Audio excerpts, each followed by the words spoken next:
Bản tin COVID-19, gần 10.000 ca ra viện, thành phố Hồ Chí Minh, Bình Dương có ca mắc cao. Bộ Y tế cho biết, ngày 17 tháng 9 cả nước ghi nhận 11.521 ca mắc mới COVID-19, trong đó thành phố Hồ Chí Minh, Bình Dương vẫn là hai tỉnh thành có số mắc mới cao nhất.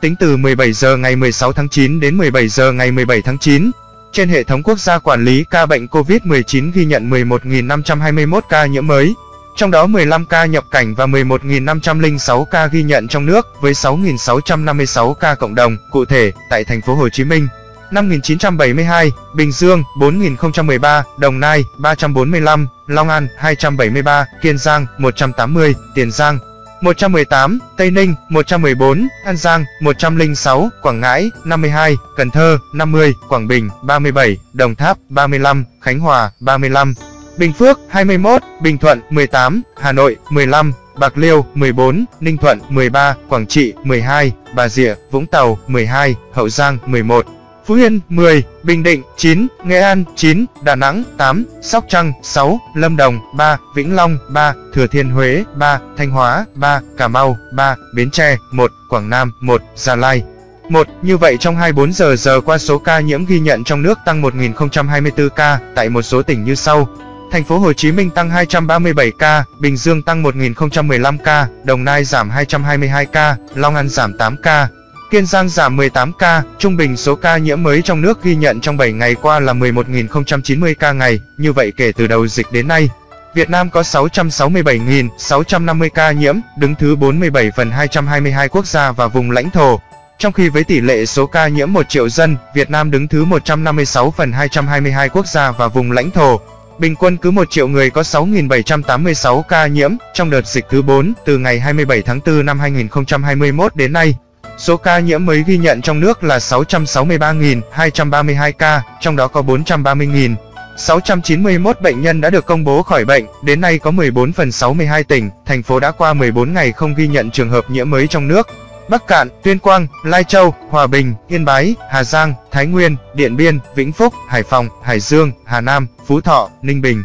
Có 4 tỉnh, thành phố không có ca lây nhiễm thứ phát trên địa bàn trong 14 ngày qua: Thái Bình, Kon Tum, Quảng Ninh, Lào Cai. 5 tỉnh, thành phố ghi nhận số mắc cao là thành phố Hồ Chí Minh 326.795, Bình Dương 173.086, Đồng Nai 38.081, Long An 29.843, Tiền Giang 12.760. Về tình hình điều trị, trong ngày có 9.914 bệnh nhân được công bố khỏi bệnh, nâng tổng số ca được điều trị khỏi lên 433.465 trường hợp. Theo thống kê sơ bộ, số bệnh nhân nặng đang điều trị là 5.505 ca, trong đó, thở oxy qua mặt nạ 3.507, thở oxy dòng cao HFNC 972, thở máy không xâm lấn 131, thở máy xâm lấn 862, ECMO 33. Về số bệnh nhân tử vong trong ngày, tổng hợp số liệu tử vong do các sở y tế công bố trên CDC KCB, Việt Nam ghi nhận 212 ca tử vong, tại thành phố Hồ Chí Minh 166, Bình Dương 28,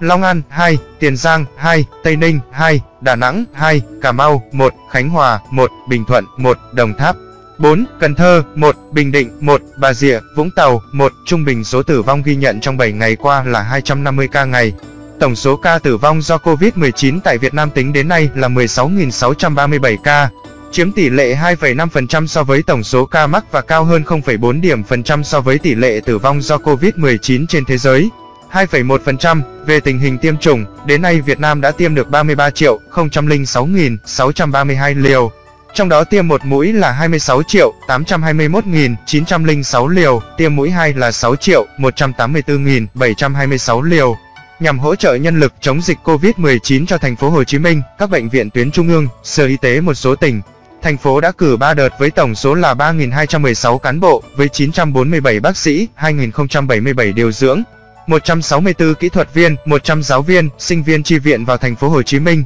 Giáo viên và sinh viên các trường đại học, cao đẳng y dược của trung ương và tỉnh, thành phố hỗ trợ cho các quận, huyện là 4.373 cán bộ. Tại thành phố Hồ Chí Minh, từ nay đến hết ngày 30 tháng 9, tại các vùng đỏ, vùng cam sẽ lấy mẫu xét nghiệm toàn bộ người dân 3 lần trong 7 ngày theo hộ gia đình với phương pháp test nhanh mẫu gộp, 2 đến 3 người test hộ gia đình hoặc xét nghiệm RT-PCR mẫu gộp theo hộ gia đình, toàn bộ thành viên trong một hộ gia đình một mẫu gộp. Tại các vùng vàng, vùng xanh, vùng cận xanh sẽ thực hiện xét nghiệm RT-PCR mẫu gộp đại diện hộ gia đình với tần suất 5 đến 7 ngày lần. Tại Hà Nội sẽ tiến hành rà soát lại toàn bộ các đối tượng đã tiêm mũi 1, trên cơ sở đó, xây dựng kế hoạch tiêm phủ mũi 2. Gửi Sở Y tế tổng hợp để tham mưu thành phố làm việc với Bộ Y tế để kịp thời được phân bổ vaccine tiêm mũi 2, phấn đấu từ nay đến cuối năm sẽ hoàn thành, đảm bảo đúng thời gian theo quy định với từng loại vaccine.